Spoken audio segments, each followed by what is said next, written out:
Subhanallah. Nabi Muhammad sallallahu alaihi wasallam ketika di Yathrib tidak diperhatikan oleh orang Yahudi yang mereka tahu ini sudah masa kedatangan Nabi, dan beliau bersama ibunya bersilaturrahim dengan keluarga ibunya yang berada di kota Yathrib di masa itu, sampai datang satu saat untuk pulang kampung lagi, kampung kelahiran beliau sallallahu alaihi wasallam di Makkah. Dan ibunya memanggil Rasulullah SAW, ya Muhammad, ya Muhammad, ayo kita pulang, kita kembali ke rumah kita di kota Makkah. Dan seperti kebiasaan kendaraan di masa itu, di zaman Quraisy, adalah unta. Rasulullah SAW naik unta bersama ibunya, dan ibunya memeluk dengan kasih sayang, dan dia belum tahu apa lagi rahasia yang ada di dalam diri anaknya ini. Sepanjang perjalanan pulang, ibunya Rasulullah SAW, Siti Aminah, menceritakan kepada Rasulullah SAW kisah-kisah yang indah, cerita-cerita yang indah, nama perjalanan, nama pohon-pohon, binatang-binatang yang mereka lihat dalam perjalanannya sambil menuju Makkah. Tapi terjadi sebuah peristiwa yang membuat Rasulullah SAW bertambah kekhawatiran apa yang terjadi di dalam diri ibunya sendiri. Begitu rasa sakitnya ibunya Siti Aminah, dan semakin menjalani perjalanan menuju Makkah tambah sakit keras sampai dalam kondisi lemah badan. Dan Rasulullah SAW melihat kondisi ibunya, menunggu bagaimana ibunya masih berkenan melanjut cerita-cerita yang dia merasa kesenangan hatinya bersama ibunya mendengar cerita-cerita yang indah.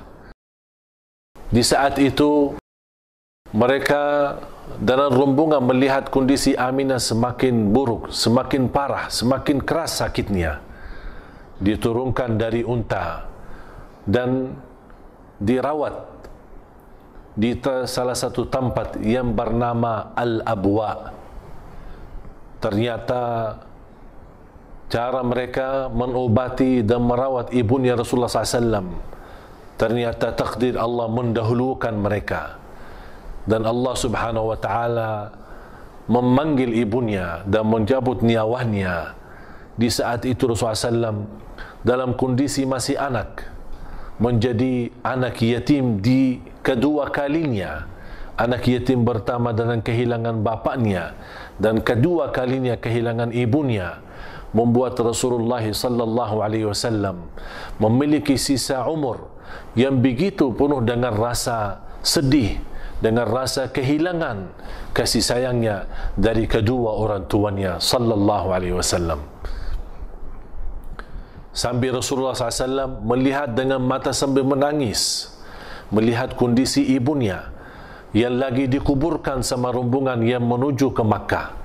Sambil Rasulullah SAW menangis, dan begitu selesai dikuburkan, Rasulullah SAW masih berdiri di atas kuburannya, di samping kuburannya ibunya, dan dia tidak mau bergerak. Barangkali masih ada harapan ibunya bisa dibangkitkan dan dikembalikan hidup lagi. Tapi begitulah ujian dan takdir Allah Subhanahu wa Ta'ala untuk kita semua. Melanjut Rasulullah SAW berjalanan menuju kota Makkah, disambut oleh keluarganya dan disambut oleh paman-pamannya dan bibi-bibinya dari Makkah, dan mereka juga menyambut dengan kasih sayang dan menangisnya. Tapi tetap Rasulullah SAW, betapapun orang memberi kasih sayang, tidak ada yang bisa menggantikan kasih sayangnya ibunya sallallahu alaihi wasallam, Siti Aminah, sampai mendapatkan perhatian dari kakeknya Abdul Muttalib. Begitu melihat kondisi Rasulullah SAW, sudah 2 kali menjadi anak yatim, kehilangan ayahnya, kehilangan ibunya, Makanya Abdul Muttalib memberikan perhatian sepenuhnya dan rasa kasih sayang kepada Rasulullah sallallahu alaihi wasallam. Begitu luar biasa Abdul Muttalib menjadikan Rasulullah SAW adalah lebih disayangi Abdul Muttalib daripada anaknya yang lain. Abdul Muttalib memberi perhatian kepada Rasulullah SAW, memberi kemuliaan kepada Rasulullah SAW. Bahkan Abdul Muttalib menjadikan Rasulullah SAW orang-orang yang benar-benar menenangkan hatinya kakeknya Rasulullah SAW. Abdul Muttalib menjaga, Abdul Muttalib menurusi, Abdul Muttalib memperhatikan Nabi Muhammad sallallahu alaihi wasallam di masa Rasulullah SAW sudah kembali ke Makkah. Banyak cerita dan peristiwa yang terjadi di masa Abdul Muttalib bersama Nabi Muhammad sallallahu alaihi wasallam. Bagaimana perhatiannya, bagaimana kasih sayangnya, bagaimana kemuliaannya.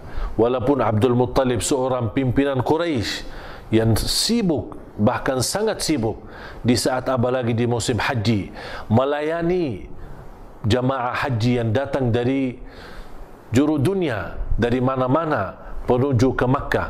Tapi walaupun Rasulullah SAW dalam kondisi anak-anak, tapi begitu kakeknya Abdul Muttalib memberi perhatian dan kasih sayangnya kepada anak tercinta, cucu tercinta Nabi Muhammad sallallahu alaihi wasallam.